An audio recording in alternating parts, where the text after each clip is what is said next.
भिवानी में कलयुगी पिता ने धन दौलत व जमीन जायदाद के लिए अपनी ही बेटी के जीवन को खराब करवा दिया। आरोप है कि पिता अपनी बेटी को एक आश्रम की साध्वी बनाना चाहता था। बेटी के मना करने पर पिता ने कुछ कंतिल संतों के साथ मिलकर अपनी बेटी का बलात्कार करवा दिया ताकि वे अपना जीवन समाज में अच्छे से ना जी सके। लेकिन बेटी ने भी हार नहीं मानी और पिता के इन जुल्मों के खिलाफ खड़ी हुई है। बेटी पेशे से वकील भी है। बेटी ने अपने पिता सहित 7 लोगों पर बलात्कार करने व उसे जबरन साध्वी बनाने पर मजबूर करने का मुकदमा दर्ज करवाया है। इस मामले में 2 आरोपियों ने अग्रिम जमानत ले ली है। अभी बाकी आरोपियों की गिरफ्तारी बाकी। नमस्कार, मेरा नाम रेनू शोरान है। मैं एक अधिवक्ता हूँ जो कि फ़िलहाल जिला सत्र न्यायालय भिवानी में प्रैक्टिस कर रही हूँ।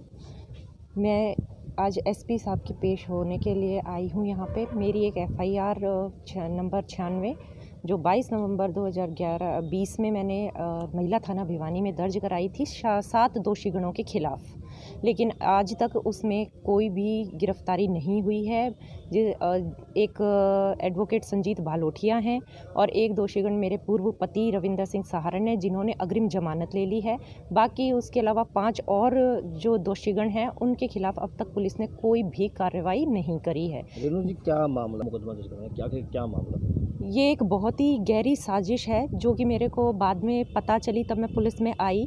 ये एक ऐसा गहरा षड्यंत्र है जिसमें ये 7 दोषीगण मिलके कुछ आश्रम से संबंधित मुद्दा है ये, जो कि एक आश्रम है झुप्पा खुर्द गांव में, मेरे फादर के अंडर है वो।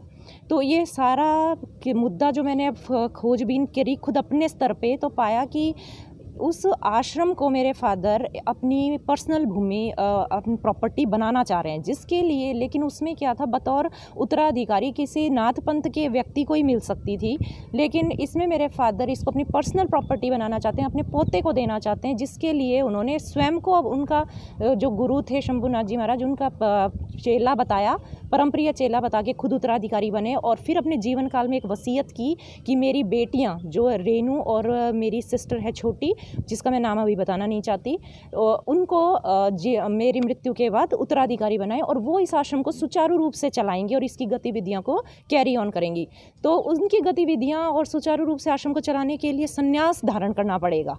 ये एक बहुत ही सहनशील मुद्दा है, संवेदनशील मुद्दा है, जो कि मेरे को अब पता चला है कि मेरे फादर, जो कि मेरी मैरिज स्पॉइल हुई, उसके बाद मेरे माँ बाप मेरे साथ अब अत्याचार कर रहे हैं और मेरी बाबा शीलनाथ से कह के और संजीत भालोठिया जो वकील हैं उनसे, जिनके अंडर में पहले प्रैक्टिस करती थी लोहारू में, उनसे मेरा बलात्कार करवाया गया ताकि समाज में मैं चरित्रहीन औरत साबित हो सकूं और मेरी छवि धूमिल हो जाए और अंत में मेरे पास ना तो रीमैरिज का ऑप्शन बचे और मेरे को संन्यास ही धारण करना पड़े और उस आश्रम को संभालना पड़े।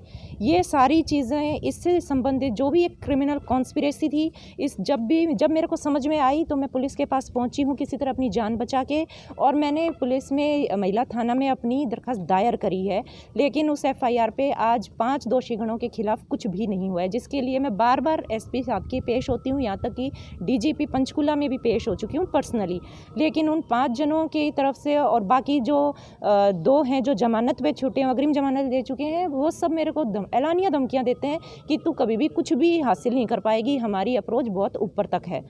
इसमें एक और बात बताना चाहूँगी, जो इसमें एक बाबा हैं शीलनाथ जी महाराज जो कि धूना बारवास गांव में है, जिनका मैं उनके खिलाफ स्पेशल ये कंप्लेंट है कि उन्होंने 4 साल मेरे माँ बाप के साथ मिलके जादू टोना टोट के झाड़ फूक और यहाँ तक कि वासना मुक्ति की दवाइयाँ तक का प्रयोग हम पे किया है, जो कि एक बहुत ही गलत तरीका था, और ताकि संन्यास धारण किया जाए इस चीज़ को करने के लिए कि मोह माया ख़त्म हो जाए, संसार के प्रति हमारी मोह ख़त्म हो जाए, और अंत में उन्होंने भी मेरी इज्जत पे हाथ डाला। और जब मैंने पेरेंट्स को ये कहा कि इसने ऐसा किया और मैं रोई हूँ, तब मेरी माँ का जवाब था कि वो तो इतने बड़े संत हैं, भगवान है, पता नहीं किस लहर में बलात्कार कर दिया होगा। और मेरे पिता जो कि एक पढ़े लिखे रिटायर्ड लेक्चरर हैं, उनने भी मेरे को यही कहा, तू ही झूठ बोल रही है, इतने बड़े साधु संत हैं, वो तो ऐसा कर ही नहीं सकते।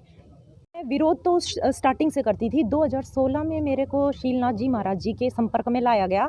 मैं इस चीज़ का विरोध करती थी तो मेरे को समझ आ गया था कि क्या चल रहा है, इसलिए मैंने क्या किया, उसका विरोध किया तो मेरे पेरेंट्स ने मेरे को उठा के गांव से, मैं गांव में रहती थी जुब्बा खुर्द में, उन्होंने मेरे को पिलानी भेज दिया। वहाँ पे मेरे को रेंट पे किसी घर में शिफ्ट कर दिया। 2 साल मेरे को मैं पिलानी रही हूँ रेंट पे। मेरे को गांव में नहीं आने देते थे, कभी कभार आ पाती थी मैं, जिससे कि लोगों से भी मेरा संपर्क कम हो गया और खुद परिवार वालों ने मेरे बारे में गलत बातें उस बीच में उसको यूज़ किया और मेरे बारे में गलत बातें फैलाई, ताकि कल को अगर मैं सच भी बोलूं तो कोई मेरे पे विश्वास ना करे। यहाँ तक कि मैं डिप्रेशन में हूँ, पागल हूँ, कुछ भी मैं खुद ही सुसाइड भी कर सकती हूँ या फिर कभी भी खुद ही गाड़ी से टकरा के मर सकती हूँ। इस टाइप की भी बातें गांव में फैलाई जा रही हैं और लोगों को बोली जा रही हैं, ताकि वारदात वो मेरे साथ कोई भी अनहोनी घटना करते भी हैं तो उसका इल्ज़ाम ये आएगा कि मैं पागल थी या फिर मैं डिप्रेशन में थी, जबकि वारदात करेंगे ये 7 दोषीगण। खुल्लम खुल्ला ऐलानिया धमकियाँ आ रही हैं मेरे पास, तेरी तो लाश भी नहीं मिलेगी।